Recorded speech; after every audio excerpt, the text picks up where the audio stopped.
love and happiness.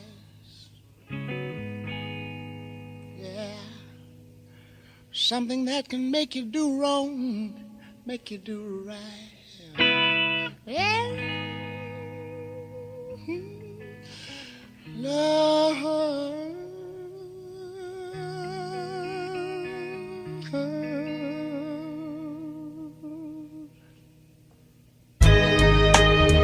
Strong as death, sweet as love,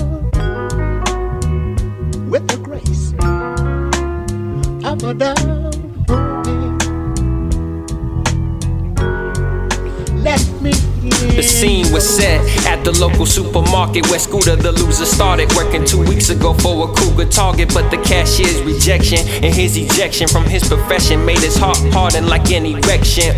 That was his sixth release in 6 weeks for trying to hit 6 cheeks. So him and his sick freaks, who he calls friends, plan to fatten they ends by sticking up the store and enacting revenge. A smacking begins the day for Corey, a boy at the age of 14 was sure keen, but in some ways more green than many. After working a double shift at Denny's, his moms had to wake him. Alarms couldn't shake him. At 8 in the morning, he hit the dough and was going to a stash spot where no one knowing about his heroin except his best friend Sam, who would stand up like a cello when Corey made trouble. Ever since his first grade scuffle, now he's in for real fun. Found his drugs missing from the abandoned bill done, and had 8 grams to steal deal, son. He got 20 on consignment from Bill Green last week and sold enough to pay back the cash freak. But like a fast leak, the money went. It was spent on clothes for his mom, jewels for his girl, and getting bent. In a dash, he went to Sam, who said he hadn't touched the stash. When Corey left though, Sam pulled out his phone fast.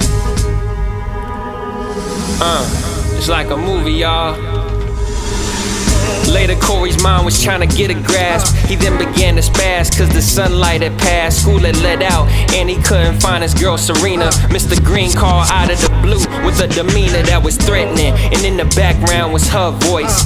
Now filled with anger and left with no choice, Corey came to me in his sister Vanessa's place. He gave us the whole rundown about his case. He needed 10 G's but we didn't have it at the time. Then I reached back to the crevices of my mind and remember Buck from tech school, the son of a World War II vet, was cool. I helped him ace a couple tests. He said to hit him up to pay his couple debts. He always talked about his guns in a couple sets. He had 7 Mac 11s, about 8 38s, 9 9s, 10 Mac 10s. The shit never ends. We went by to ask if he was up for the task. In less than a minute, he was in a ski mask, down for the mission. We made our move to Mr. Green, who was sleeping with no suspicion.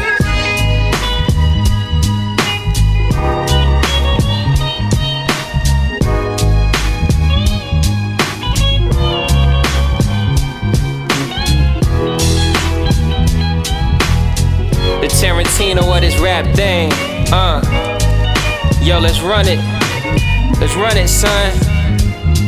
The next morning, Bill Green woke up with his favorite Doberman's head laid in his bed. Silk sheets bloodied up, straight shook. Called Corey soon as he could to meet him at his favorite diner, well understood. Me and Vanessa went to Buck's house to get some ammunition. Found him and his son full of bullet holes in the kitchen. The grandpa Bo was body stiffened. Next to him, an empty shotgun sitting. Called the cops for their condition. We grabbed as many guns as possible and hit the road. Stopped by the store for medicine, and what do you know? Scooter and his little partners was sticking up the joint, and none other than Mr. Green was held at gunpoint. We was about to dip out and thank karma, till I saw my little cousin Gina, the cashier, caught up in the drama. Vanessa popped the trunk and got the heaters. We knocked them off one by one like Eli headed west for the believers. We spared Mr. Green and now he owed us. He promised peace for Corey long as his day we brushed off our shoulders. The sun was about to set when Mr. Green and Corey finally got together, face to face at the diner. You could feel the pressure.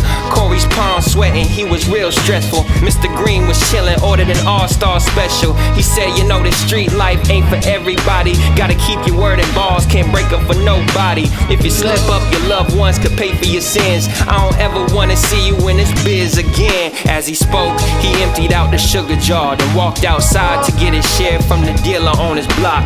The man tried to laugh it off and mock, so Bill Green put one in his dome, now his body's left to rot. He walked back in and Corey wore a stare you couldn't unsee. Then he said, now where were we? Strong as that